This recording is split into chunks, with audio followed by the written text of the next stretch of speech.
Hello there, and welcome back to me reading You Know Something is Wrong When, An American Affidavit of Probable Cause by Anna Maria Riesinger and James Clayton Belcher.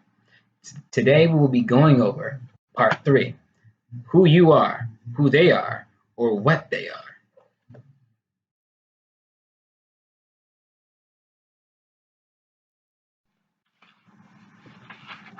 American state citizens. Land jurisdiction, law of the land. All living people. All have natural and unalienable rights. All have beneficial interest in the land and its resource.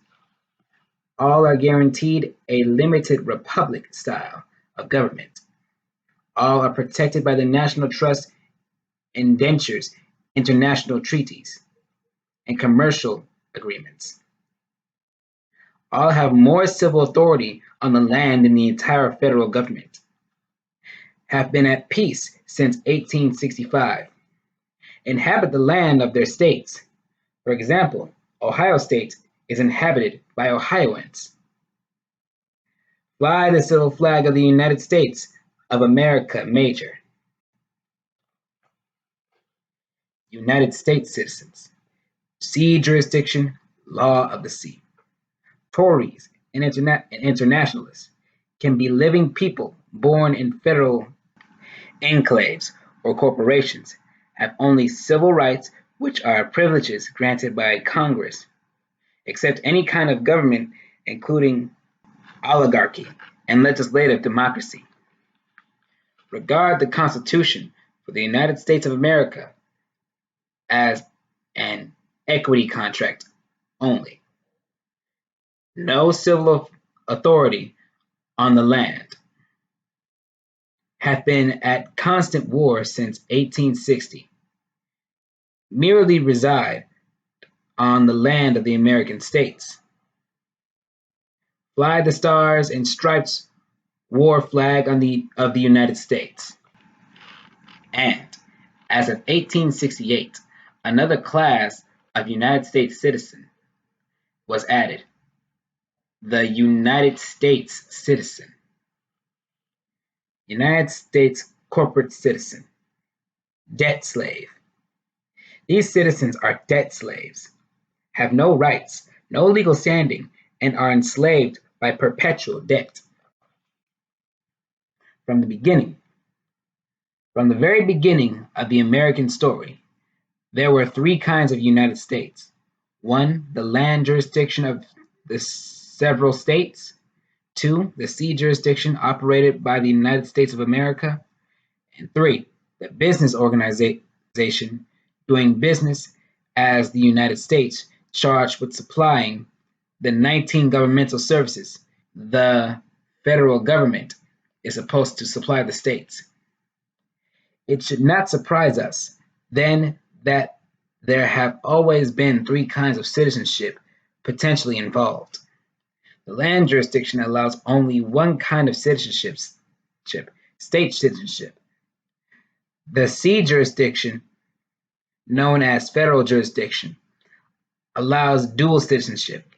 A person may be a citizen of the United States citizen, and of a state, and as such have different rights. United States v. Cruikshank, 92, United States 542, 23, LED 588, 1875. From the federal viewpoint, most people have always been considered dual citizens, subject to the land while on the land, subject to the sea while on the sea. Negro citizenship. In 1868, a third kind of corporate citizenship came into play with the publication of the new corporate constitution of the United States of America, Incorporated, the business entity charged with providing governmental services under contract with the states. The given reason for this new form of citizenship was the need to give recently freed Negroes a form of citizenship without trying to force the several states to enact law giving them full rights as state citizens. It was also a ploy by the new federal corporation to lay claim to the labor and property assets of the freed slaves for use as collateral, backing the federal corporation's debt.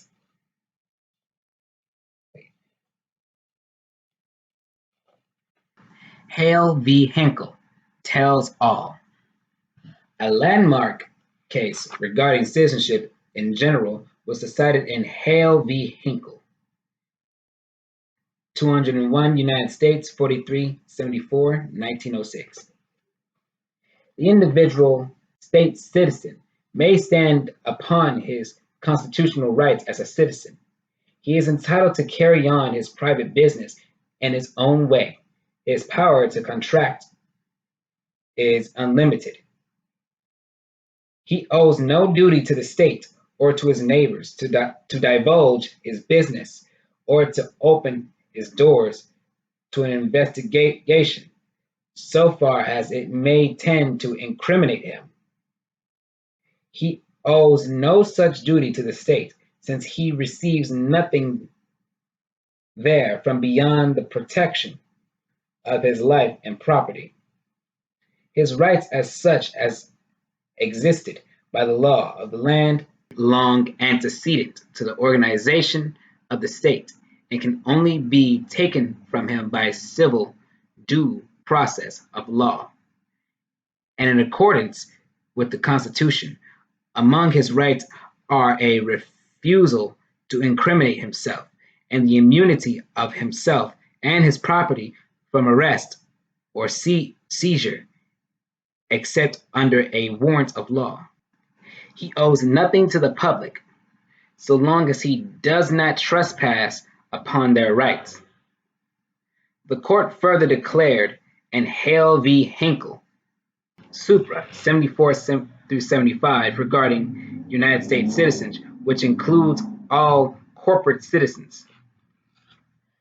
Upon the other hand, the corporation is a creature of the state. It is presumed to be incorporated for the benefit of the public. It receives certain special privileges and franchises and holds them subject to the laws of the state and the limitations of its charter. Its powers are limited by law.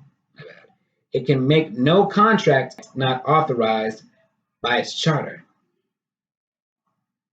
Its rights to act as a corporation are only preserved to it so long as it obeys the laws of its creation.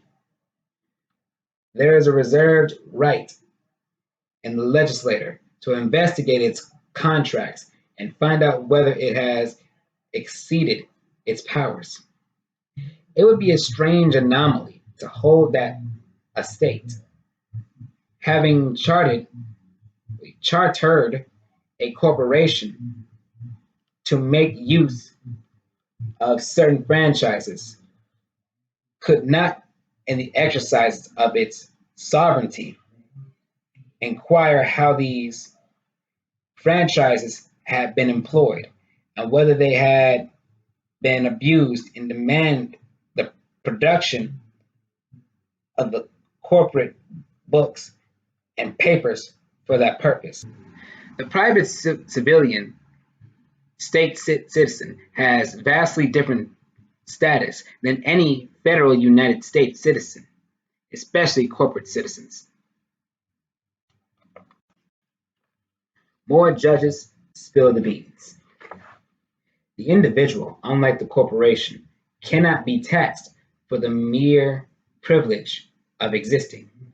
The corporation is an artificial entity which owes its existence and charter powers to the state, but the individual's right to live and own property are natural rights for the enjoyment of which an excise cannot be imposed.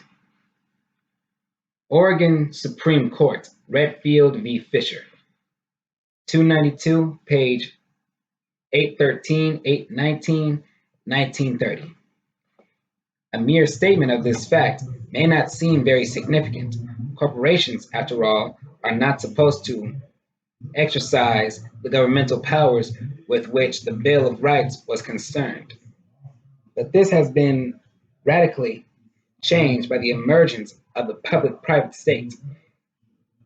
Today, private institutions do exercise governmental power more, indeed, than government itself. We have two governments in America, then one under the Constitution and a much greater one not under the Constitution. In short, the inapplicability of our Bill of Rights is one of the crucial facts of American life today. Chief Judge Fox, United States District Court of Michigan, commenting on Miloswinski v. Sears Roebuck, 346 F. Sup. 119, 1972. The Americans elect United States citizens. Vote. Per the 14th Amendment to the Corporate Constitution, only federal citizens can vote in federal elections. Registration as a voter is your consent to function as a federal citizen, subject to the whims of Congress. Moreover, according to the Lieber Code, 1863, Section 40 and 41, which is still in force and effect for all federal citizens, and which constitutes the martial law that these citizens still live under. All laws are suspended, except the Lieber Code itself. The United States citizens have been kept in a constant state of war and subject to martial law for 150 years. Red alert, red alert. American civilians are protected persons. American state citizens are owed all the protections of the Geneva Convention Protocols of 1949. Article 3 of those conventions makes it a capital crime, death penalty, to change the citizenship status of an American state citizen to that of United States citizens.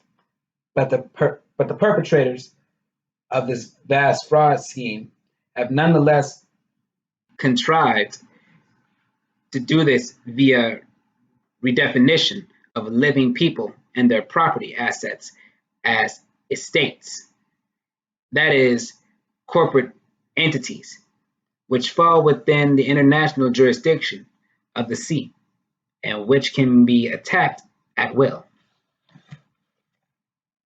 Pulling people from the land and air jurisdiction into the jurisdiction of the sea is known as press ganging, and it has been outlawed for 200 years.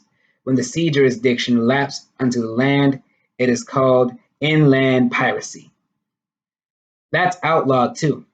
When people of the land jurisdiction are forced to donate the fruits of their labor against their will, it is known as peonage or enslavement, also outlawed.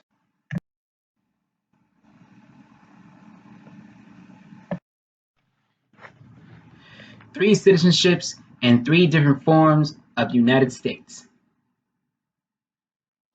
There's the continental United States, composed of now 50 geographically defined states and their living inhabitants. Each such state is a sovereign nation with jurisdiction of the air, land, and sea associated with it. Those born within the borders of these states are American state citizens by birthright, having all of the guarantees of the Constitution and all their natural rights intact. For example, you might be a birthright citizen of the Ohio State, which is a constitutional republic. Under the doctrine of checks and balances, these states retain control of the land jurisdiction and are supposed to protect their citizenry and resources against encroachment by the federal government. There's the federal United States, composed of 50 federal states, which are inchoate, meaning that they exist in our minds and on paper, but not in physical reality, plus 7 physical states, more often thought of as federal territories and possessions. This makes a total of 57 federal states. They are inhabited by United States citizens.